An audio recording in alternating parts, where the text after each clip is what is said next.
I'm going to take the next couple of minutes to give some background and an update on Go Boston 2030, which is the mayor's long-term mobility plan. This is a great room to do it in because so many of the people who we wrote this plan with and who wrote the plan specifically are in this room. Folks like Wendy Landman, who runs Walk Boston, was on our advisory group. It was co-chaired by Rick Domino, along with Russell Holmes, who's in the back of the room. Jason Schreiber, the Nelson Nygaard team, were our analytics partners on this. The person who actually led the charge is Alice Brown, who is sitting up here in the front row, and Mary Skelton Roberts and the Barr Foundation were our incredible partners throughout this entire effort.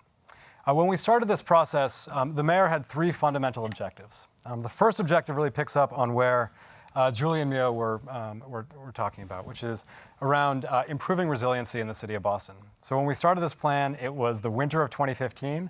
And in the winter of 2015, we got 9 feet of snow, as we all probably remember. And when we got 9 feet of snow, no matter how you got around, whether you walked or you biked, you took a bus or you drove or you rode a train, you realized how fragile and susceptible our transportation network is to the climate shocks we have in front of us. And then as Julie pointed out, over the intervening 2 years, the city of Boston has led an effort called Climate Ready Boston in collaboration with a wide variety of people to basically set forward what climate standards would be and what sea level rise change would be in the city of Boston. That sort of is what you see here, and Julie sort of talked more at length about this, but it's very clear that in our long-term plan as we think about our transportation and street infrastructure in the city of Boston, we need to make sure that we're preparing for 9 feet of sea level rise, 9 feet of sea level rise. I'm too short to be able to gesture appropriately, and 3 feet of climate, 3 feet of sea level rise that may hit our shores. Additionally, as a coastal city, as a city which is going to be susceptible to these climate shocks and climate stresses, we need to do everything that we can to actually reduce our emissions. 25% of all emissions in the city of Boston actually come from the transportation sector. It's incumbent upon us to be not just a leader in the region, but a leader globally to think about how we drive emissions from transportation down to zero. The second big fundamental objective of Go Boston 2030 was around managing growth. And as we all know, Boston and the region are absolutely booming. So this here is a chart of population in the Boston area. Starting in 1950. So in 1950, city of Boston was actually at its all-time population high with around 800,000 residents. By 1980, that had actually declined to around 560,000 people. And ever since then, we've been on a slow increase with a significant point of inflection around 2010, when there was a really dramatic increase in the number of residents and the number of jobs in our region. And as we grow, there's lots of places where we're growing that is actually very well served by the transportation network we have today. Places like downtown Boston and the Back Bay. But there's lots of places where we actually have a transportation network that isn't quite working as well as it could. Places like the South Boston waterfront, places like the Longwood medical area, and places that we imagine growing in the future where there's actually fairly little established transportation network, but a great opportunity to do so. Places like Beacon Yards, Woodette Circle, Newmarket, et cetera. So as we think about what is coming ahead in terms of population projections, as we think about that growth to probably around 725,000 people in 2030, and probably back up to our historic high around 2050, we have to put in place the transportation infrastructure that's going to ensure that we actually can move around in a city and connect everybody with the wealth of opportunities that we have here.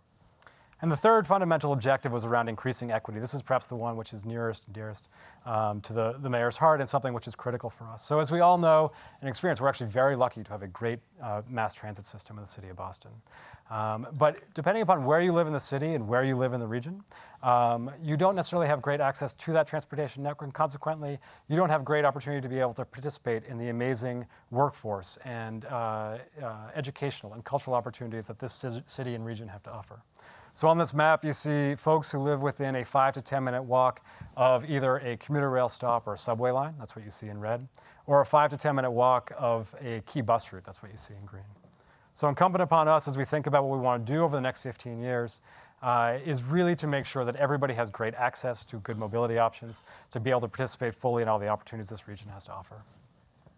The good news as we think about increasing equity and improving resiliency and managing growth is that I'm a firm believer that this city and that this region is as well prepared as anybody to be able to actually take on those challenges, in part because of how we move around today.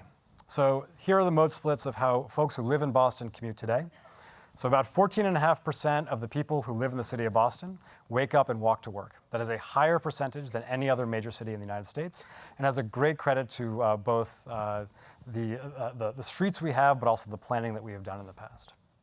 About 2% of the folks wake up and ride their bikes, but in places where we've got great bike infrastructure, like the Southwest Corridor, there's a much higher percentage, even on hot days when people are riding suits to get to and from work. So places like Mission Hill and Jamaica Plain, you see a much higher mode split than this.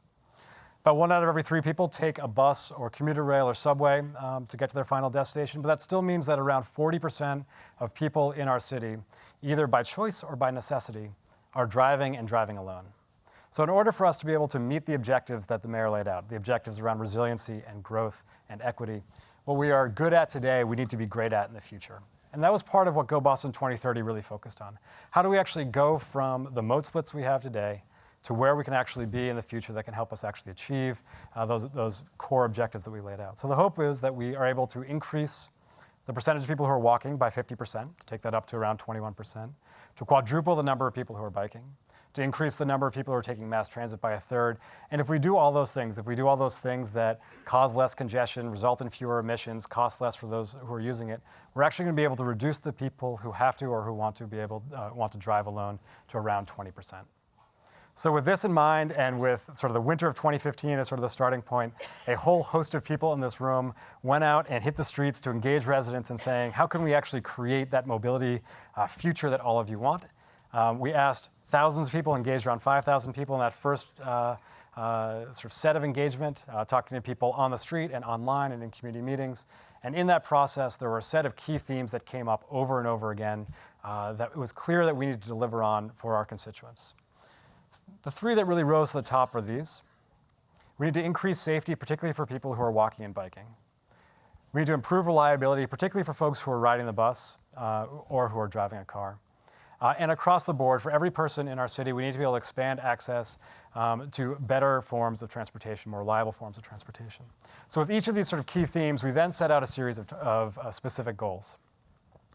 As you guys may know, in working with a terrific coalition of local advocates, the mayor joined the Vision Zero campaign, which is an effort to eliminate all roadway fatalities from Boston streets. In 2016, there were nearly 24 people who were walking or biking or driving who lost their life on our streets. We set a goal of being able to reduce the average commute time for Boston residents by 10%. Today, it's roughly 29 minutes. And we set a goal to ensure that every single person in our city, every home in our city, is within a 10-minute walk of car share, bike share, a key bus route, or a mass transit line. Today, that only hits 42% of our households. We have a goal of hitting 100% by 2030. So this sort of prompted our second round of engagement. Our second round of engagement was going out and saying, all right, we have all of these targets. What are some of the specific projects and policies that actually are going to get us there? We got several thousand project and policy ideas that folks like Jason and folks like Alice then synthesized and took a look at, figuring out which ones of those projects and policies most move the needle on the things that residents have said they care about. That resulted then in a ballot that looks like this, that some of you may have seen and may have used. We've got thousands of people basically to vote on the projects and policies on this ballot, and there's about 50 on there, to help us understand where should we start. Which are the projects and policies that are most important to all of you? And out of this ballot really came sort of 3 key strategies. The first is one that we like to call Go Local. And for me, I feel like what Go Local is all about is about investing in those things that really are core to Boston and this region's competitive advantage. We have some of the world's most livable neighborhoods, and what we heard loud and clear over and over again was invest locally, invest in our neighborhoods. In fact, the #1 vote getter was what you see on the left. People want walk and bike friendly Main Street districts and residential neighborhoods. And that's why in the mayor's capital plan, which he released about a month after Go Boston 2030, there's a significant investment in the long-term improvement of the Main Street districts, the retail districts in our city, as well as our residential areas. So through that capital plan, we're doing things like breaking ground on North Square in the North End, Hyde Square in Jamaica Plain, finishing up Central Square in East Boston with funding specifically from the state and being able to do Audubon Circle in the Fenway. Next year, we'll be working on Dudley Square. And our hope is that we are able to rebuild portions of every single Main Street district in the city of Boston by 2030. But we also know that sort of big capital projects, while they can have a big impact, can also take a long time. And there's lots of things that we can do and we can do quickly that can allow us to actually meet the needs of what our residents are asking for at a faster pace. So through the last year's capital plan, there was a program called the Neighborhood Slow Streets Program, which is really about more tactical interventions, things like using paint and flex posts to calm speeds, to reduce crashes, to save lives. That plan last year focused on two particular neighborhoods in the city, Stony Brook and the Talbot-Norfolk Triangle. And this year, actually yesterday, the mayor officially announced that we'll be adding an additional $1 million in the FY18 capital budget that starts July 1st to take on 5 new neighborhoods in this coming fiscal year. In addition to those sort of investments, we also are really beefing up our programming and doing this in collaboration with Brookline and Somerville and Cambridge and MAPC as a whole, and that's to expand bike share. So about a month ago, we collectively announced that we will be expanding the Hubway bike share system by around 50% over the next 2 years. So in the city of Boston, we currently have around 127 stations. We're going to be adding roughly 70 additional stations to allow people to do those sort of short, quick trips throughout the city. And following Joe Barr's lead and the city of Cambridge, many of our stations are going to go from being seasonal to actually being year-round, which for Hubway riders is going to make a big difference. The second major strategy is something we like to call Go Crosstown.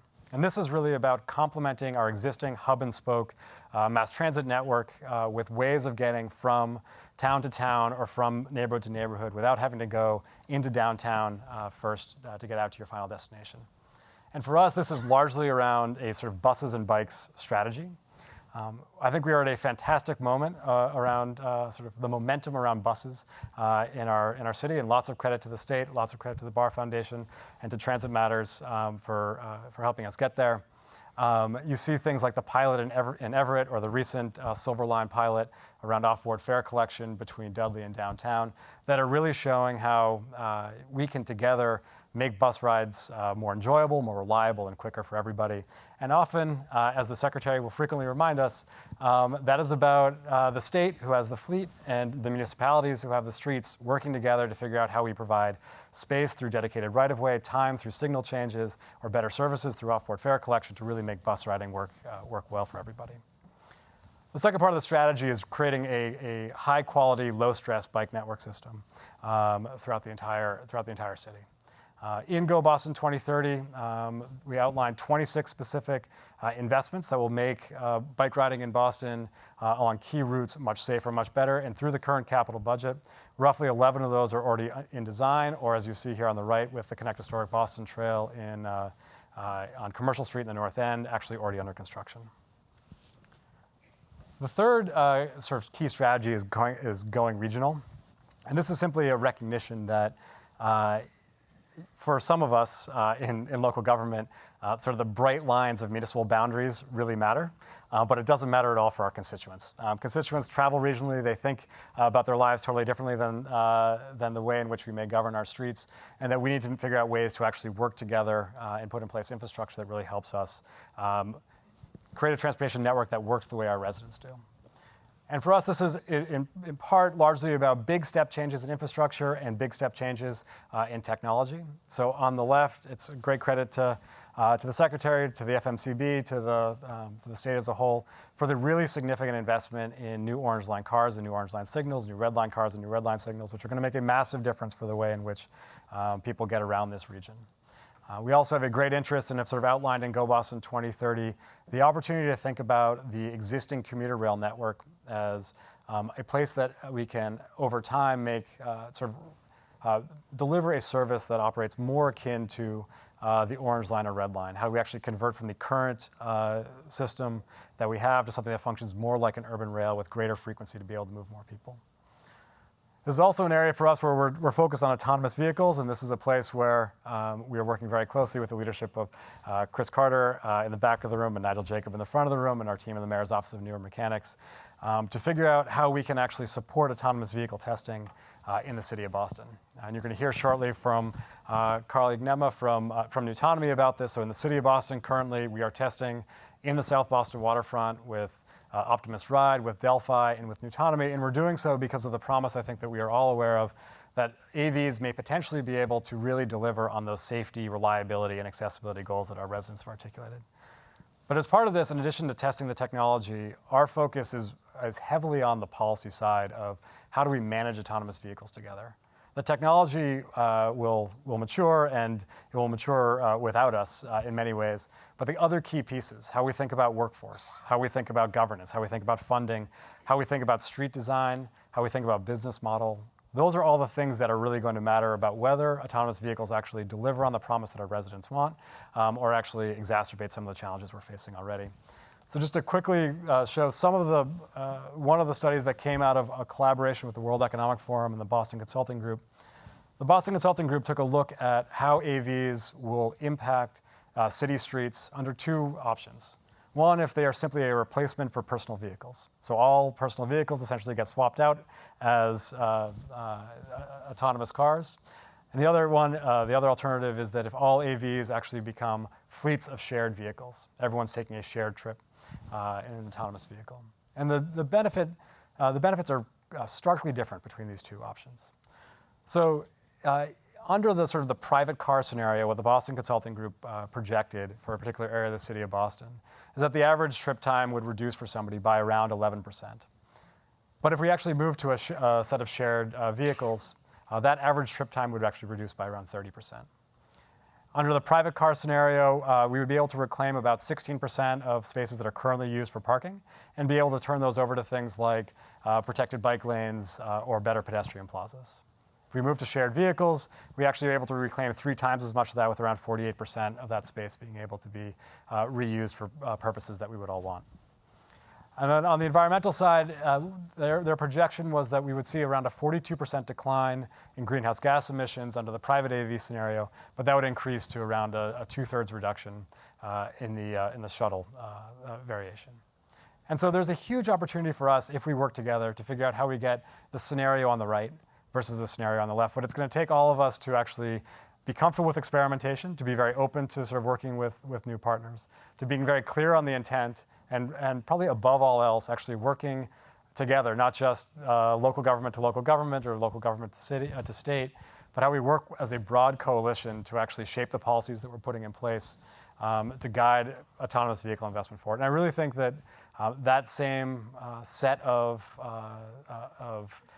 sort of attributes, being clear on intent, being comfortable with experimentation, being focused on coordination across jurisdictions, are the same things that are going to help us deliver around better bike infrastructure and better bus infrastructure, and really is sort of the heart of the conversation that we're going to have here today. So I want to thank the Meeting of the Minds group for allowing me to be here to talk a little bit about the Go Boston 2030 plan, to talk a little bit about where we are and where we've progressed since it's launched. And I look forward to the conversation this afternoon, and more importantly, to all the work we're going to do together ahead. Thank you.